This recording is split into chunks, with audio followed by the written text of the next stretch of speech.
Since the beginning of human civilization, we cultivated with the land that we settled on. For early humans, understanding the terrain and basic geography surrounding them was a fundamental for survival. But producing agriculture was the catalyst in the evolution of humans, going from only surviving to now dramatically thriving. With agricultural production, we behaviorally evolved from animals to a much more cognitively advanced species. A species that may construct their own irrigation systems and roads, then eventually mass plumbing systems and city grids. We went from tiny fires in desolate caves to the 33,000 LED ball that we present every New Year's Eve in the middle of Times Square. Our progression has been undeniably remarkable, but so remarkable that maybe we already peaked and lost sight of what's really important for us. Consider Maslow's motivational theory of the hierarchy of human needs. Now, if you're not familiar, Abraham Maslow was a psychologist who in the 40s tried to explain human motivation. He tried to explain why we do the things we do, and he tried to explain why we are inclined to feel the certain things that we feel. Eventually, he illustrated a hierarchy or order of needs that humans are predisposed to. In ascending order, these needs are physiological, food, water, and oxygen.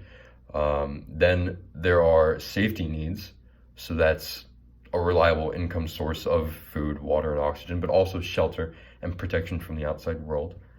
And then we have our love and belonging needs. Now, these needs are fulfilled with intimacy and a sense of connection to other people. This is very important for us. Then comes our esteem needs. Things like self-respect, self-esteem, and status all fulfill esteem needs. Then the last need being self-actualization. Now, self-actualization is to achieve one's full potential. Now, these needs are organized in this hierarchy because they can only be achieved sequentially. So, while we hunted and gathered, we achieved our first level of fulfillment. Now, we got our food, water, and our oxygen, and we stayed healthy from being active in doing so. Then, as we settled and farmed, we achieved another level of fulfillment. Food became readily available, we had shelter, and then now we had a consistent income of this food and shelter. Next, with food being so readily available, families could be nourished and coexist with others. Now, these coexisting families would coagulate into communities, providing stability and close relationships between people. Now, these close relationships and bonds would fulfill our next need, which was our fulfilling and our belonging need. And then last, as culture changes and evolves and becomes more complicated, we can mark achievements in new ways.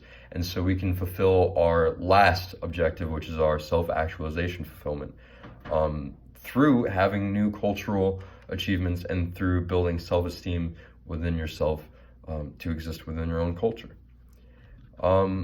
So nowadays, with the technology that we have and with our advanced civilization, it seems as though all our needs should be fulfilled easily. Although, do any of us really feel like all our needs are met to their full extent?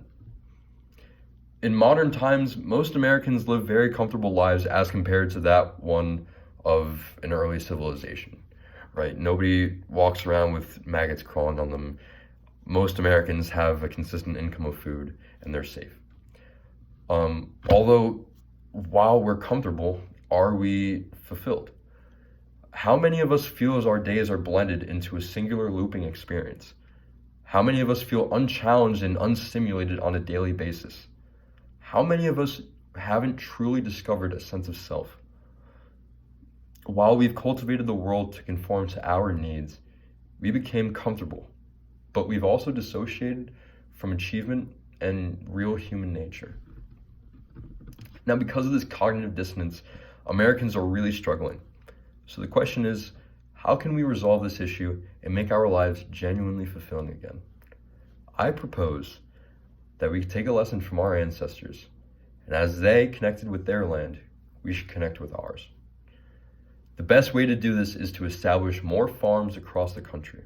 And if farming could become a more prominent element of our culture, its effects would reverberate throughout the entire participating community. Now, from my experience working on a farm, I'd say that the responsibilities and lessons enforced by a farming lifestyle could promote a healthy behavior in our general culture. Farming builds self-esteem by allowing one to indulge their higher needs with honest, hard work. This would correct a lot of cognitive dissonance that we all feel to a certain extent. Having more farms would not only help restore humanity in us individually, but it would also help us realign American cultural priorities. Having more local farms could eliminate the dangerous industrial farms that loom over agricultural markets. I'll tell you now how incredibly destructive these industrial farms are. These farms cheaply produce agriculture and control the food market using unethical farming techniques, undercutting prices, and monopolizing the industry. These unethical practices diminish the quality of our food while abusing the animals that contribute their bodies to it.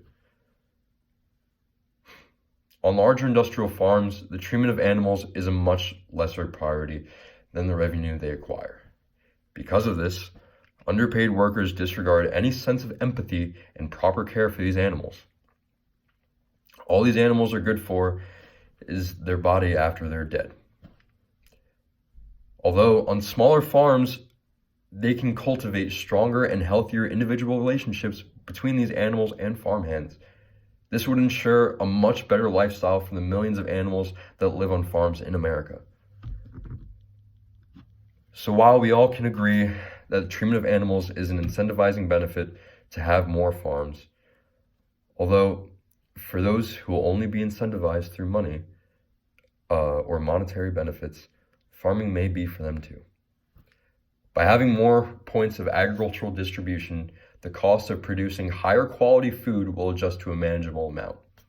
This balance in the food market could help the food economy flourish. The economic power amongst various farms could provide better job opportunities for the unemployed, an honest job, one which could provide someone a structure and foundation to start a great life. If we took this initiative, the rewards would be astronomical. We'd all have food in our stomachs. We'd all have a bond with our land and shelter. And because you can't farm alone, we'd have a community to belong to and to love. With our farms and more farms, we can have a strong foundation of thorough initial need fulfillment. Farming could be the springboard in which we use to launch ourselves towards higher ambitions. Maybe farming can launch ourselves towards actualized selves. Thank you.